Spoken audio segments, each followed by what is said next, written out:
Good evening, fellow citizens of Earth. We have a first-hand account from astronaut Daphtil, who claims to have been abducted by aliens.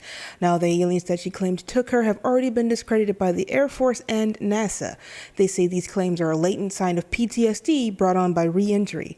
Be warned, she's not fully coherent. Have you ever had that dream? You know, that dream that you're being pulled away from your body toward a brilliant light, right? Toward like the sky, brilliant light, and while figures dance around the edge of your existence, and try to figure out how to turn your pancreas into a psychedelic drug. Oh my God! While drip feeding you the illusion of.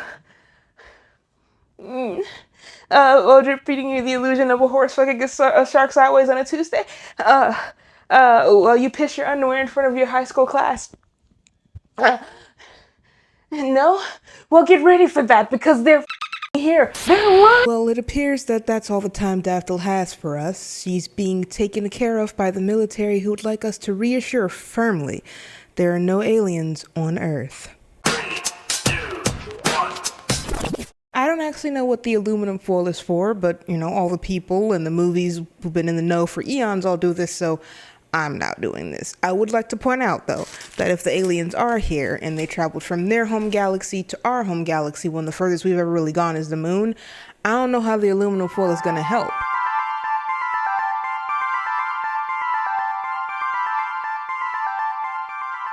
Welcome back to Oddities with Daphtil.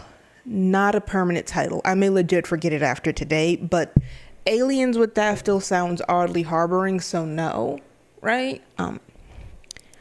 I have no aliens. I repeat, no aliens. I don't think that helps my case.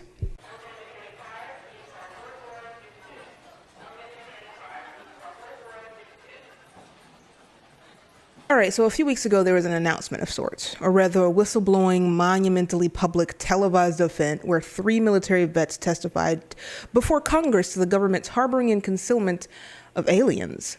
Well, not aliens, specifically non-human biologics recovered from UAPs. For those of you who don't know, UAP is the new UFO. Yeah, it's totally different. It's compact and full of the mind juices of government officials with top-level security clearance. I'll let y'all be the judge of that. Non-human, and that was the assessment of people with direct knowledge on the program I talked to that are currently still on the program. So that's retired Major David Grusch. He's sort of the main whistle in this blowing incident. While I was thinking he was going to bust the doors wide open in the, on the alien secrets, it was more like I have intel, wink, wink, wink, from trusted sources, wink, wink, wink, that non-human biologics, wink, wink, wink, have been retrieved from UAPs. There was even a moment that a judge straight up asked, so y'all got aliens? And he responds, I cannot go into detail until there's a closed door, the room's been swept for bugs, and a maximum of 3 people in the meeting with WITSEC and immunity offered after, or better known as a closed discussion. Now look, politics and government proceedings are not my thing, so I didn't know how this worked. I just know that Benedict Cumberbatch looking mofo damn near had to hide in subway tunnels to leak some out into the world, right? I didn't know that there was a legal proceeding for this. Now, Major Grusch actually used to work for the UAP task force, which was basically Ghostbusters for aliens. Okay, well, based on the title of the group, they were specifically for UAPs, the investigation and study of aerial phenomena. But come on, aliens, they were looking for aliens. We know this.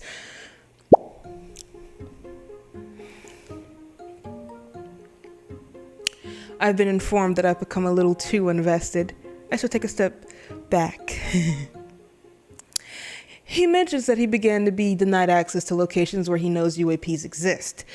He goes on to mention very detailed and definitely real encounters he's had. And it's not that I think he's lying, right? And no, I sound like I do. But when you step up stating all of these facts, but not having anything tangible outside of words, it's very hard to not take you as a tabloid with a face sporting some government medal, right? Maybe the purpose of this hearing was not only to garner attention and get lawmakers involved, but to get an audience with necessary people and share actual information with folks who can, make a difference. Who are these folks? What difference can they make? I don't know. But this man legit came from the task force that looks into this stuff. So he's got to be looking for something or know something is imminent, right? Because why else would you set up a meeting with Congress where he can't definitively say anything too specific because of clearance levels and the need for secrecy? Does that not strike you as odd? Maybe for the people in the know with the clearance to get past the winks are actually getting information, but for the people who this is supposed to be for, the public, we still don't know anything. But we do know the government has already swept in and discredited the claims. Susan Goh, the Defense Department spokeswoman, said that the Pentagon's inquiries had not turned up any verifiable information to substantiate the claims. But it gets better, more interesting, more walk-backable should information slither its way out into the world. They specifically said that there weren't any programs regarding the possession or reverse engineering of extraterrestrial material. Oddly specific, right? One, they're only talking about the program, the UAP task force, not what was found. It's the stuff that they don't say that speaks the loudest. For instance, the non-human biologics. What about that? One of the other vets, retired Navy Commander David Grusch, talks about his personal close encounter with a UAP. This happened back in 2004, what he described as a tic-tac-shaped UAP with no rotors, no rotor wash, or any visible flight control surfaces like wings. I'm not going to lie. I thought he said tic-tac-toe at first, and before I could even question the validity of a tic-tac-toe plane, my ADD went to work, right? I'm like, done deal. That's not Earth. That's not Earthian. Which country's out here making this one? Does the winner of the board shift from exercise to exercise? How the did they work that out? Did they build in the aerodynamics for the space between the X's and the O's, or is there not actual space? Is it reflective, or a mirroring pattern that mimics the sky of whatever sky they're flying under? Are we that far in technology? And my brain continued on that path until I realized we said tic-tac. Yeah, I had to sever through it so you get to know about it too. This encounter was hidden behind government walls for 16 years until it was released by the Pentagon in 2020. It's on YouTube now. Isn't that funny? This thing that was locked up and protected by the government all of a sudden gets released and thrown out to the wolves for all to see. It feels discredited in a way. Our ability to see it freely with ease makes it feel like it's not real. Dude, this is a fucking drone, bro. There's a whole fleet of them. Look on the ASA. My gosh. They're all going against the wind. The wind's 120 knots from the west. Okay, let me scroll in a little bit. Low-key, high-key, it looks like a speck on a window. Like you caught a bug and had no wipers, so it's just there. But I know it's not a speck. Like he mentions, look on the ASA. After mentioning there's a whole fleet of them. Before we get to the ASA thing, fleet? You mean fleet? I saw one, and you're not freaked out enough for me. You see a fleet of things behaving in an odd manner while you yourself are in a military fighter jet? Yeah, I don't think I could have been in the military, because I would have turned around. I'm not trying to discover the unknown. You may stay anonymous. Live your best life. Back to the acronym. I couldn't find anything on ASA outside of Air Sovereignty Alerts, which is more of a classification of operations. Plus, he said on. Look on the ASA. So he may have been talking about the AESA, or Active Electronically Scanned Array, for those of you who don't like acronyms. So radar systems. So I'm taking this as you see this fleet on the radar systems. Like it's more than just word of eye, it's technologically backed. The thing is, these were only released by the Pentagon because they felt that what was seen in them would be proof that this wasn't something extraterrestrial in nature versus that it was. What is our obsession with the idea of unknown figures flying around our sky and little green men visiting our planet? We don't know that they're green or men. Well, we know that they're not men per se. Men or man is a subjugation of human. Homo sapien, us. And with them being not us, they are indeed not men. So little green biologics is starting to make a lot more sense. Anyway, why do we care so much? What is it that we hope to find out if we can confirm that not only does life exist beyond our little iridescent marble, but that it has in fact visited us? I don't think we could comprehend how life would be if that did happen. some people are still freaked out about the depth of the ocean and the life that survives on the sea floor. Let's take Roswell, for instance, a history-changing event that started a wave of study into UFOs and aliens and spawned the dawn of a different weight of conspiracy. Predictably, the story that is known is the one of a UFO. Okay, I'm going to use the new term and stick with it, UAP, even when talking about the historical pieces. The known story is the one where UAP crashed to Earth in Roswell, New Mexico in 1947, and the government swept in like the Men in Black ninjas that they are and collected majority of the pieces of the ship and any biologics that were there. They then threw out a cover-up story about an ordinary weather balloon crashing. It was the lie about the weather balloon that made this positively explode. No one, and I mean no one, believed that this story was real. Like, there were government personnel coming out about how it was a cover-up. So much so to the point that the military retracted their statement about it later on. Later on being 20 years later, but nonetheless, they retracted and provided the truth. The reason why they were so involved and it was shrouded in so much mystery was because what crashed was from a top secret military project dubbed Project Mogul. It was a nuclear test surveillance device flown on high altitude balloons with the purpose of detecting sound waves generated by Soviet atomic bomb tests. So nothing odd, right? Nothing mysterious and fantastical, just us spying on other countries during times of conflict.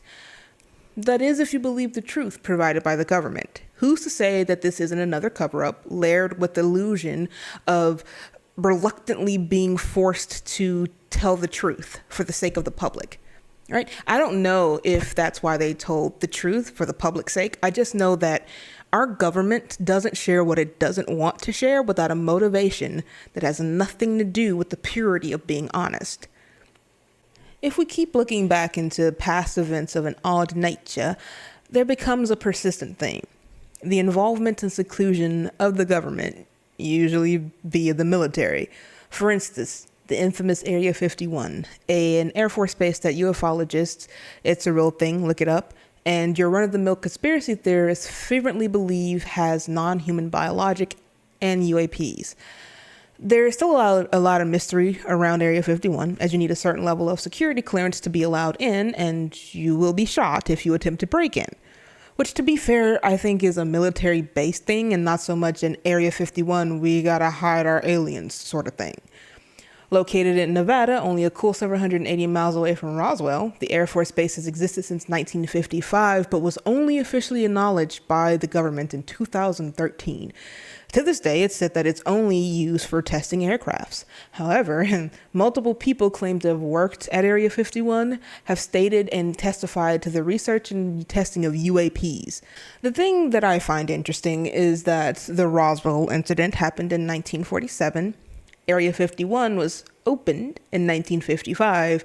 Insiders state that they've worked on alien aircrafts, and the government confirmed that they only test aircrafts at the base. Look, I'm not saying anything, but I understand why some people would connect a few very bright and very obvious dots. Leaning into the government's takeover of UAPs and non-human biologics, we come across Project Blue Book. Personal favorite. I genuinely want to meet the people who come up with the code names for top secret projects. I don't know why there's a book and it's blue, but if we had to pick a color, green. There's a running theme already. It's little green men. Anyway, the project was started in 1947, likely in response to the Roswell incident. Their purpose was to investigate and validate reported sightings made by people across the U.S. This is a government-funded, military-backed, and led group of people who actually investigated UAP sightings. Now, the main reason this sticks out is the military knew what caused Roswell. The truth wasn't out when Project Blue Book started, but it was known already in the circles that create the secret projects, which Mogul and Blue Book were part of. If we take the X-Files as a manual for the government's actual treatment of non-human biologics and those in search of the truth, then there's a cigarette man moving pieces across a board in an elaborate attempt to maintain confusion and balance, all the while harboring someone's long-lost sister. Over the tenure of the project, 12,618 sightings were reported. Apparently, 701 remain as unidentified. Now, logically speaking, there's a lot that could have caused the 701 to be left over. There wasn't enough information. People were lying. They didn't get around to actually investigating those sightings, or the files have been lost. However, connecting some dots here again, maybe they did investigate and they did find something, but it was unidentifiable by the terms of what we know in our existence to be identifiable. Right? These things technically don't exist. So there's no classification for finding them. All right. I'm kind of pulling that out of my like the deepest cores of the bowels, but still, there were 701 sightings literally classified as unidentified. The project ended in 1969, presumably because it was deemed a waste of money and time. But if you remember, Major Grusch used to work for the UAP task force. Sounds a lot like Project Blue Book. Just renamed, don't you think? So we've had several moments on Earth in the span of 20-ish years based off of this particular conversation we're having. Thanks for being a part of this. I really enjoy your company. Okay. Those moments have given the distinct possibility of a secret invasion of sorts. But that's all been incoming traffic, right? All based on things showing up in our atmosphere seeking us out. There's no, record of us attempting to reach out into the vast reaches of space and make contact with whatever may exist beyond our own cosmos. There's no reciprocation and acknowledgement of these inbound attempts made by, the people who explore space. Oh, wait. There was. Hello from the children of planet Earth. That is a message that we, Earth and its many flesh-based inhabitants, sent out into the cosmos in 1974. It was an interstellar radio message carrying basic information about humanity and Earth. Now, everyone claims this was more of a proof of our technological advancements rather than trying to make contact with extraterrestrial life. It's one of those classic cases of we could, so we did. Either no one stopped to think if we should, or they did think that, and then they decided, what's the worst that could happen? I don't know. Discovery? I've never made a phone call and thought, there's no way anyone's picking this up. It's a phone call, and then I left a message? What would we have done if we got a message back? Thankfully, we didn't, right? Apparently, back in 1977, only a cool 3 years after this beautiful example of human ingenuity was sent out into space, a radio telescope aptly named Big Ear picked up some radio signals from space, sent to Earth from space. Like 3 years after we said, hey, anybody out here, something hit back and said, yeah. Now, this signal was very strong and unexpected, but only happened once. There have been studies into what could have caused this to happen because no one really wanted to lean into the whole extraterrestrial part of this. In 2017, it was deemed that the signal was a natural phenomena and was generated by a comet that was passing by. Something about gas, somehow sent a signal, and that's what Big Ear picked up.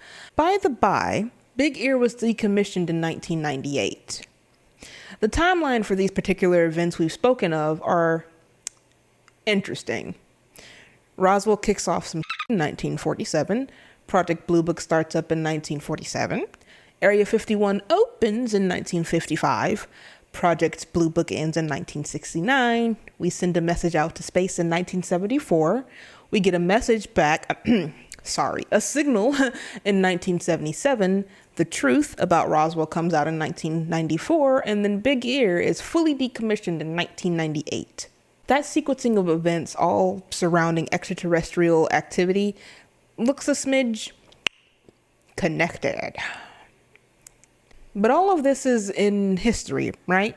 It's not still relevant to the new information found out today and that Congress meeting from a few weeks ago. Nah, we're on UAPs and non-human biologics. It's completely different. It's not like it's a carbon copy of the swirl of chaos that's happened before. But the thing about those events before, it was all set off by a crash, the Roswell crash. Where's our incident of today? Grusch was already a part of the UAP task force, which was created in 2020.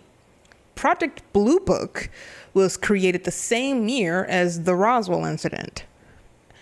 I'm not huge into conspiracies, but this does not feel right. It's disconcerting at the level of government-provided publicity surrounding it.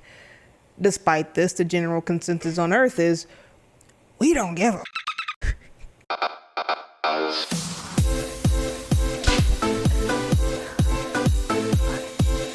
Put the music down.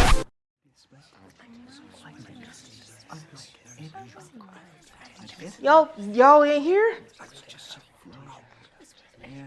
The aliens. The government said that there are aliens now, like real.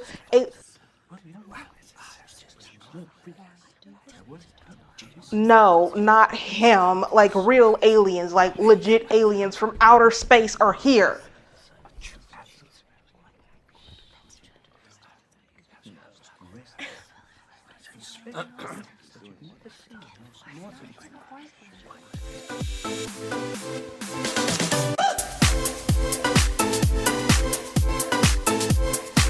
Fair. Okay. When the meeting first happened, people flocked to social media. It wasn't in concern, but more out of humor. Honestly, if all this happened prior to the pandemic, I think this would have been received a bit differently. But right now, people are existing for the sake that they've made it these past tumultuous years. If aliens did come at this particular moment, the thought seems to be, have at it. We're all in shambles over here, so you can have what's left over. There was some movement, right? The UFO disclosure bill was created in an attempt to declassify as many records as possible regarding the Pentagon's experience with unidentified foreign objects. But after that, there were a few quick articles about it, and it fell away into obscurity, replaced by the ever-turning wheel of bad fortune and sad events that the news cycle provides on a daily. After all that, now what? I guess we just move on? I don't think I can, and I don't think we should, right? Let's keep our minds fresh of the truth that may or may not be out there. Let's make some new conspiracies. This is our Roswell time, right? Let's be freaky with it. Here's mine. Based on large potholes popping up everywhere, there are infrastructure problems caused by the underground alien cities from the Roswell crash that the government knows about and covers up in exchange for advanced technology. You.